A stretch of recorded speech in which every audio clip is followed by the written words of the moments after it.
We know that 2023 was such a pivoting year where we saw this AI-driven rally in developed markets, especially in the first half of the year.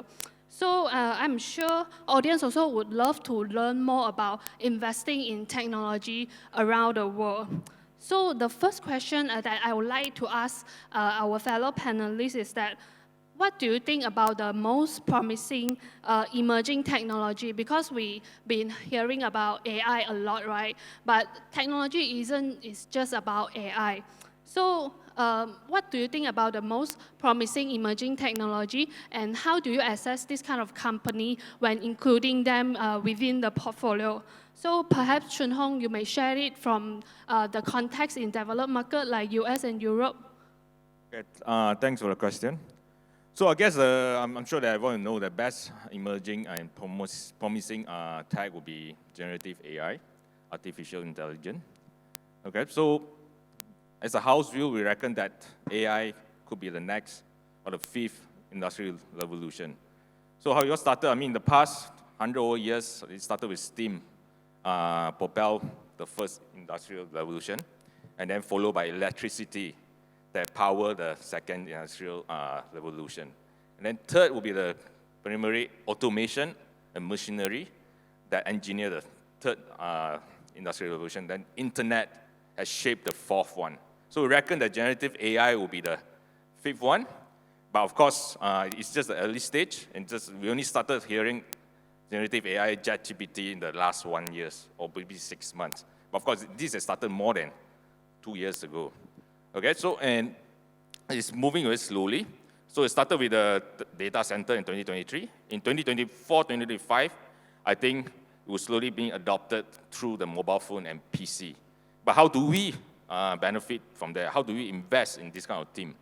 So the easiest way, I mean, running through the tech value chain, we have come to the conclusion that semiconductor company based in Asia is well placed to benefit from this. As adoption increase in AI, you would require a lot more chips, more powerful PC. Okay, so company listed in Taiwan and Korea is the best, and also they are the tech leader globally, not just in Asia. And this generative AI is just started, and I think it can run from multiple of years. And also, as mentioned by a few of us, I mean, the semiconductor has come in, the destocking activity has come into the tail end, and things are improving. So they are benefit from the adoption of generative AI and also the restocking or buying more chips going forward. And also, as a house view, we are experimenting with this generative AI as well. How can we further improve our investment process? But we are still on the learning stage on that part, yeah. Yeah, it sounds like there are still a lot to explore within the sectors. So, Christopher, so our audience also would like to learn more on the Malaysia context. Like, how is the dynamic for the tech sector within Malaysia? What are we in the whole value chain? Sure, maybe I'll just talk a bit about some of the trends we see also in AI. I think two things that we can look out for this year in terms of development of AI is, number one, I think AI at the edge. And what is the edge? Basically, the edge is that AI on your smartphone and AI on your PC. So like companies like Intel has already announced that their next generation of PCs will be AI enabled. I think Samsung has announced that a certain version of their smartphones will have integrated AI assistant. And processing for this AI will be done at the smartphone level. Because now when you use ChatGPT, the processing is done on the cloud, right? But this processing will be done on your smartphone level. And why is that necessary? Because of security, right? So in the future, when you, let's say, ask your AI assistant, give me some good restaurant recommendations, it will scan the restaurants around you for good recommendations, and also the AI will know what you like and what you don't like. For example, you don't like burgers or you don't like fish and chips, so it will automatically cancel out those because it knows you very well. So it's able to give you personalized recommendations. So we're going to see more and more AI features even on our smartphones and so on. And where does Asia and Malaysia sit in this value chain? I think this will benefit us because a lot of these chips and a lot of the parts are actually produced by the Asia supply chain. Samsung does its manufacturing, of course, in-house, but they also rely on certain suppliers scattered in Taiwan, China, Malaysia for advanced packaging, for certain components. So we do have companies that actually supply to the big tech giants. although we might provide maybe quote-unquote small services, but even a small increase is actually meaningful to us, Malaysia, as a small country. So that's number one, AI day age. I think number two is that we're also starting to see the application of VR, virtual reality, starting to improve. So I mean, Apple has announced the launch of the Apple Vision Pro. Of course, at $3,000 US, that's a bit too expensive for most people. But as time comes by, you will see the price come down, and more people start to use VR in their daily life. I think the key application they say is that they're going to install cameras in, let's say, a sports stadium where if you put on a VR, you can watch a basketball game as if you were in the front seat. And that's one of the applications they say. But, there could be many, many more that we won't know yet. When the first smartphone was launched, nobody could think of Uber, Grab, Waze. These type of things were only envisioned after the smartphone was launched. And same thing with the VR lens. More and more apps will come that we won't know yet, but will actually drive the development of this VR app. And actually, where is the cameras for this VR app developed? It's actually developed in China. One of the key suppliers for this VR gadget is actually based in China. So this will actually benefit a lot of the Asian-based players as well. Yeah, so it seems like our country are also able to benefiting from this positive development within the sectors. So audience also would like to learn from Darius about from the Japanese equities context. So what I know about Japan in terms of tech is mainly the automation. So is there more about it and how you see about this tech sector for Japanese company?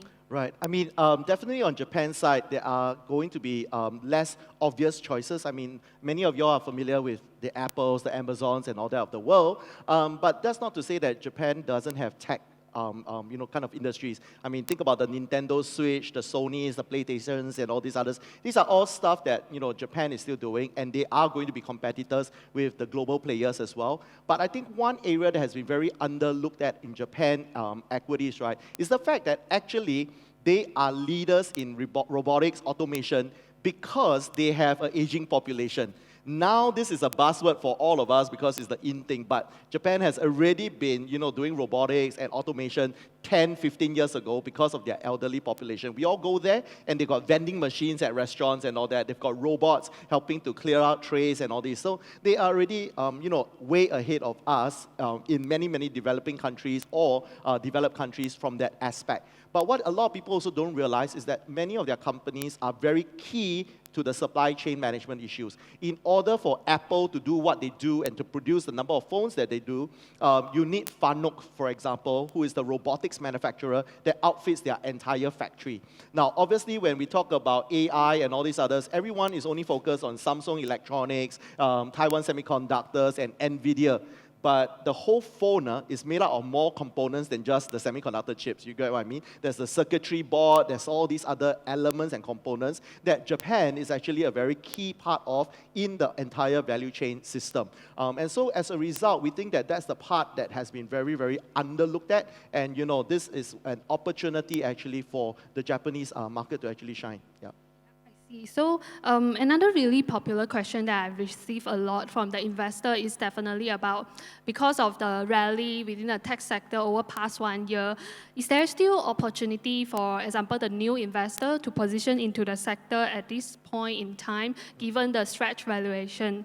So Chun Hong, what is your view on this? Yeah, as presented by Darius earlier, Japan is really quite a lot the best performing in 2023, but does that mean that there's no more room for positive return? Well, I mentioned earlier, equity is just about growth. If you continue to generate growth, the equity will just perform accordingly. That's how it works. But of course, you have to, as an investor, that you want to invest in technology sector, I recommend that you look back at the fundamental. What is driving the company? Okay? So as a house, we think that semiconductor sector we are of the view that we have passed the destocking period, and in 2024, we think the demand will stabilize, and then we have seen signs that some channels are starting to restock or buy back some chips. So again, equity is about growth. So we have seen the declining growth for the past 2 years, and start to see recovery. So there's pocket of opportunity in the tech sector that you should focus. And we think that on top of the peak Fed fund rates, there is another additional positive for the tech sector as well. So we reckon there's still a lot of opportunity.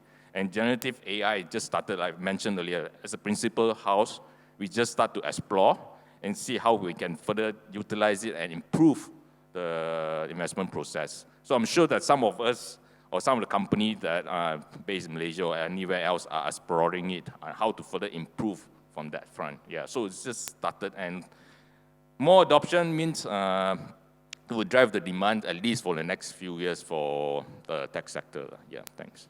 Yeah, so I think valuation is just one of the reasons when you assess the investment opportunity. So the more important thing is still the future development, the things that you need to look forward. So I believe another important factors that have that will be impact the market volatility is definitely on the geopolitical tension, like Darius has shared just now during his sharing. So for example, like the chip restriction, the geopolitical tension between US and China is something that really have impact towards the sector, like hinder the growth of the sectors. So how should investor weigh this factor while making their investment decision? So Darius, are you able to shed us some light? Sure. I think one of the things that I like to share about, investing into tech is, are you investing in the visible tech or the invisible tech? Now, especially when you think about AI, obviously then everyone talks about, oh, there's this software or there's this chip and all this. But let me just ask you, say, for example, Toyota, are they not making their cars smarter?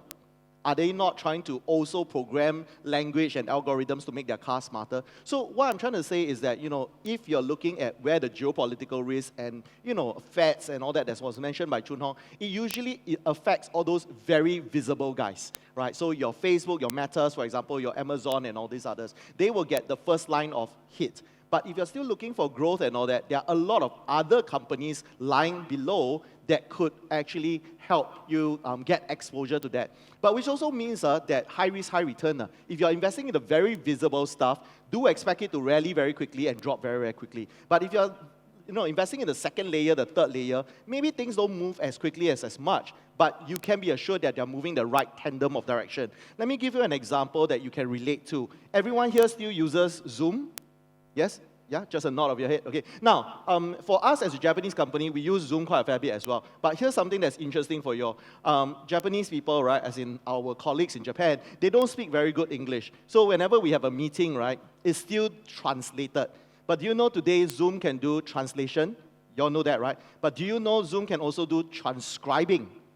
So now, because of the algorithm and all that they write, the guys are interpreting in Japanese, blah, blah, blah, blah, blah, and all that other stuff, and then hike, and then later on, after the whole meeting, press a button, the entire 1 hour transcript comes out.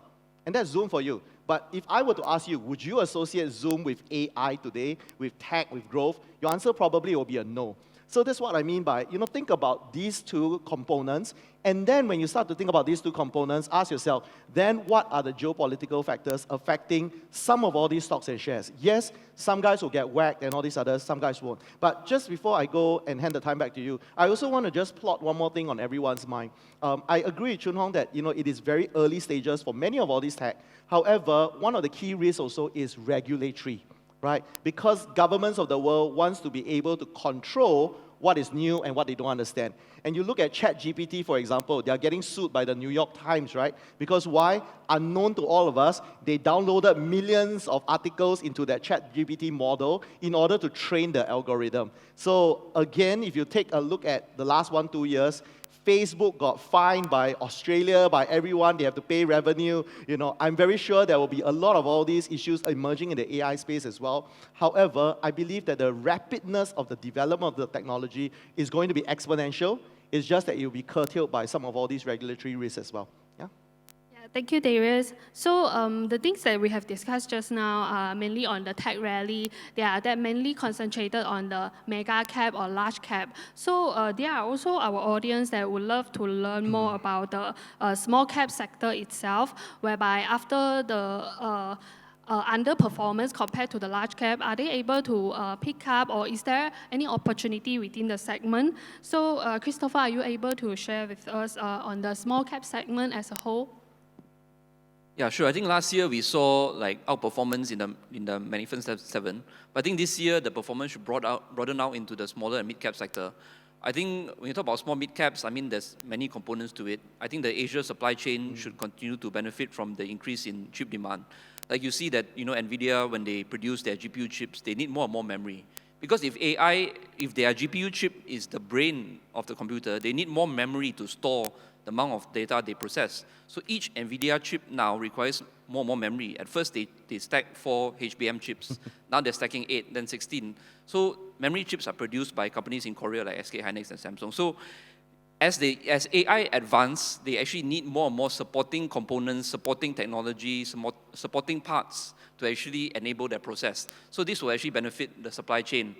And not just the hardware side, but software side, we see a lot of small mid caps in the US that is actually riding on this AI wave, and they're using AI to actually improve their software. I mean, like Zoom is one example that you gave, but there's also other AI companies, database companies in the US, like Snowflake, MongoDB, Datadog. They're actually using AI in their product offering to actually improve their customer stickiness.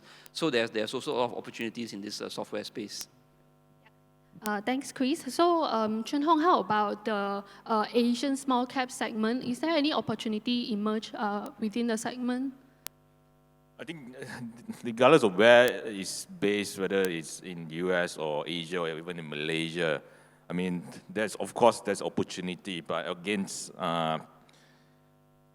it's back down to fundamental, whether they the capability to support the ecosystem. If that is, and then we translate it down to the bottom line. I mean, we have went past the zero interest rate for the last 10 years. So, I mean, profitless company, yes, at the time, you can continue to attract money and capital. But this time around, if you start to show bottom line, I mean, small cap, where they reside, in Malaysia, India, Indonesia, they can supply or service that portion of the tech will continue to outperform.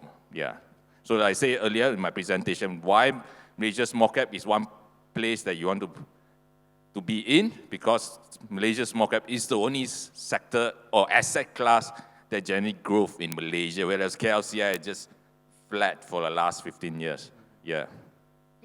Thanks, Chun Hong. So I also received quite a number of questions regarding China. So we know the recovery within China was rather disappointing over the past 1 year after the reopening. So Darius, just now you mentioned about tourism sectors and the importance towards Japanese equities. So I think China is also likely the largest tourism population within Japan. So given the slow recovery, maybe in the near future, how will it change your investment case for Japanese equities? Right. Actually, I don't think that changes quite a fair bit again, because I think if you sum up all the Chinese tourists that has come out within a year and all that, right, it's probably a drop of the entire population of China, right? Now, Chinese people, they travel more within China than they actually travel out of China. So even though they couldn't come out, I'm sure some of you all heard the news, middle part of 2023, they traveled so much that Disneyland in China had to close down. Do you all see that article? Yeah, if you didn't, just Google it. There are so many people that said, stop coming, we can't accommodate you. So I don't think that that's going to be a challenge. In fact, again, with China, you don't need 50% of their population to reach middle class. I mean, they are middle class, but all you need is that 10% to come out and travel to Japan or to Singapore or to Malaysia and all that. You already get more than enough tourists to supply your tourism trade. So I think that's less of an issue. But I think in terms of the growth of China, not sure if you're aware of this, but Nikko AM, we also own a part of another Chinese asset management company called Rongtong Asset Management. So when we speak to our counterparts at Rongtong Asset Management, though, what comes across very interestingly, because they are analysts in China, on the ground in China, we were, basically asking them, is the government going to stimulate? I mean, do something about your economy since you are languishing and all these others. And what was very surprising is this Chinese analyst come to us and reminded us and says, y'all have to remember, Xi Jinping is president for life. He doesn't have a 1-year KPI, 3-year KPI, 5-year KPI, like a lot of CEOs and all of us have, right? He can have zero growth in a year and he's not bothered, you know what I mean? And the other second part that they reminded us is, look, this year is Chinese election year. So, I'm sorry, US election year. So what's going to happen? Every president wannabe is going to take the hammer and whack China. So if I am Xi Jinping, why would I stimulate the economy, get a bit of rebound for the US guy to beat me, and then I go back down again, stimulate, and then I get bashed up and down. So frankly speaking, they are more on the pessimistic side of stimulus packages and all that. So when we then factor in that very pessimistic outlook in terms of whether there will be stimulus and all that, still China is growing at a slow clip. But they are growing, you know where I'm coming from. So actually, we are not all that worried. We believe they will ride out the storm. They've got more than enough firepower to ride out the storm. And, they actually should emerge stronger when they do ride out the storm, yeah. So I also share the same view, like the recovery in China, slowly but surely. So another interesting question from the ground is on the China tech sectors. So we know for the previous 1 year, 2 years, they had some crackdown on the sectors, but recently they have rolled out more favorable policy, but seems like the tech sectors investor, they are still underwater. So Christopher, would you love to share with us some outlook and also recovery moving forward for China tech sectors? Yeah, you picked me for the most difficult question. Yeah, China tech sector, has been plagued by various issues. I think regulation is number one. There's been a lot of regulatory uncertainty. The gaming restrictions are the most recent. But number two, also we've seen a very high level of competition. So it's not just the regulation that is the issue, but actually the level of competition that you see that Alibaba and even companies like JD are being disrupted by PDD, Pinduoduo, and their app. Because they're actually taking market share and they're losing market share. So there are two ways to look at it. On the regulation side, we think that there are signs that it's easing and it's getting better. The government is aware that actually the tech sector is a big employment contributor to the economy as well. So if they crack down too hard, it will actually be very negative for employment. And we also saw them actually walk back a lot of their tough rhetoric on the gaming sector recently. But we think that there's two ways to look at it. One part is that I think it's towards the tail end. But on the other hand, it's also important to note that part of it is actually structural long term. So the government wants to focus more economic resources on the hardware side and actually semiconductor supply chain. So they're actually de-emphasizing the software side. Because rightly or wrongly, they believe that the hardware side adds more value to China as a whole. So we've got to invest according to what the government wants. So unfortunately now the regulatory outlook for the software side does still seem to be a bit murky. That's number one. But I think we also need to look at shorter term in terms of cyclical rebound. There could be some earnings rebound, and it's also trading in a very distressed valuation. So we don't discount the fact that there could be a rebound in the China tech sector. But longer term, we will want to reallocate more money to the tech hardware sector side of the story. Yeah. Thank you, Christopher. So I think another issue that investors have been paying a lot of attention to lately is on the country debt, because we know like country like US, their debt level has reached another new high. So Chun Hong, the audience would like to hear from you that given the high debt level within country like US, will it derail the investment case within the country, the equities? Yes. Whether this country or company, high debt is no-no. Okay, but again, you have to separate country by country. Okay, so why US can continue to increase their debt, and I'm sure that you all know, is their reserve currency. So more than 60% use US dollar in the world, but the trend is going down. But of course, I'm sure the government acknowledge that, and they've been watching the trend as well. And also the trend, another trend that's happening right now, instead of buying US dollars and keep central bank around the world actually buying gold as a reserve, just to be safe. Because for the last 3 years, ever since the Russia-Ukraine sanction or tension, I mean, they sanctioned Russian currency, and also because of that, I mean, people have wake up and say, oh, see, yes, you are my friend, but I need to take care of myself just in case, okay? So, but again, the question you need to ask yourself, whether these reserve currencies status will disappear in the next 10 years, I don't think so, because no any currency that as strong as US dollars, and also as liquid as US dollars, and also as freely traded as US dollars, none at the moment for the next 10 years, the way I see it. Well, some of you supporter of Bitcoin maybe say, no, I don't believe in you, but it's too early to tell, yeah. So, yes, high debt level for US is a concern for most market. That's why everyone been saying that, okay, it should be downgraded to a non-investment grade. Of course, our debt level, Malaysia is way lower, Asia, ASEAN, way lower. But why are we rated lower than US dollars? Okay, so they're separate. Then the other country, like European country, yes, it will affect them. That's why the currency of euro against US dollars are deteriorating. Almost on 1 point at par. 1 euro is 1 euro US dollars. So you have to separate. Okay, so only two countries that actually appreciate against US dollar in the past 30 years, Swiss franc and Singapore dollars. Why? Because of the gearing and the fundamental of the country. So you need to separate where this country is. Malaysia, high debt level, yes, we will be punished. We will be seen from 380, 470. If we don't resolve that, 5 ringgit. Okay? So yes, need to separate. Borrowings, whether it's country or company, is the same. As an individual, will you lend me more money if I 200% mortgage my income? Same thing, yeah.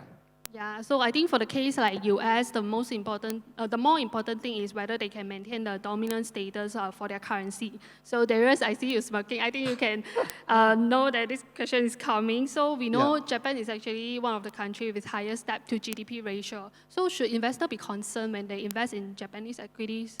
So I think the interesting thing though, it's when you look at debt, the question also is why do you have debt? So for the Japan market, and actually interestingly, Singapore actually has quite a high debt to GDP ratio as well. But we don't really borrow money because we need money. We borrow money, we issue debts because we need to create a bond market, long story short. So I think with Japan, there is some portions of that because when you look at Japanese debt, right, it has always been what, traditionally 0%, 0.25 if you can, and right now, as I mentioned, is minus 0.5. So essentially, it's not really a debt instrument that people are buying in order to get income even, right? You lose 5 cents or 50 cents for every $1. You lose 50 cents for every $10 that you put in. So it's not really a money-making instrument for you. But when you look at the reason, right, then you look at the US, I feel it's a little bit more pressing and urgent because they are funding all these war efforts. They are, trying to be the world's global policeman and all that. And that is exactly what your point is. They're trying to be the dominant position. But I don't think it's a question of will China be number one. It is a question of when China will be number one only. And I think they're trying to fight off the inevitable. I think that right now, I totally agree with Chun Hong's point, but I think they, the thing that they have as an advantage is that they've got this magic Control P button. Don't need anything, just print, because they are not worried that they will devalue themselves and all that, right? Because at some point, they will print more money and buy themselves out of trouble and everything. But this is just dragging or kicking the ball down the road. So I feel that actually when you look at this whole situation, the US debt problem is a little bit more pressing. Now, he's a bit more optimistic because I think he will believe that US will regain dominance. I'm actually more of a naysayer. I believe that what if the day comes when everyone says, well, okay, I don't want the US dollar anymore. Maybe I will hold the renminbi. And the Chinese government across many years has been going solo to some countries to actually sign currency agreements with those countries, like Brazil, for example. In the past, China in trading with Brazil, they would have to trade to the US dollar, Brazil trades to the US dollar, then they deal. But now they have a pact that goes China to the Brazilian real directly. They are bypassing actually the US dollar already. So, which is also leading to Chun Hong's point that is going down. So I think as more and more people do that, suddenly you might see a real global change in power and the Chinese renminbi, becoming more, I know you're going to say something, but I'll just end off on a more anecdotal joke. There was this guy in Singapore, he's an ice cream seller selling ice cream at Esplanade. He accepts Singapore dollar and Chinese renminbi. Yeah, I think the time will come when Trump becomes a second Oh, or the chief. no. Yeah. And then they just go down. Yeah. Yeah, I think the investment landscape itself is very dynamic, so we cannot predict what will happen like in the next 10 to 20 years. But what we know is rather very good to stay invested because there are definitely opportunity arise in various segments of the market. So thank you so much to our panelists. With that, I will be concluding the session. So also thank you audience for your time. Thank you.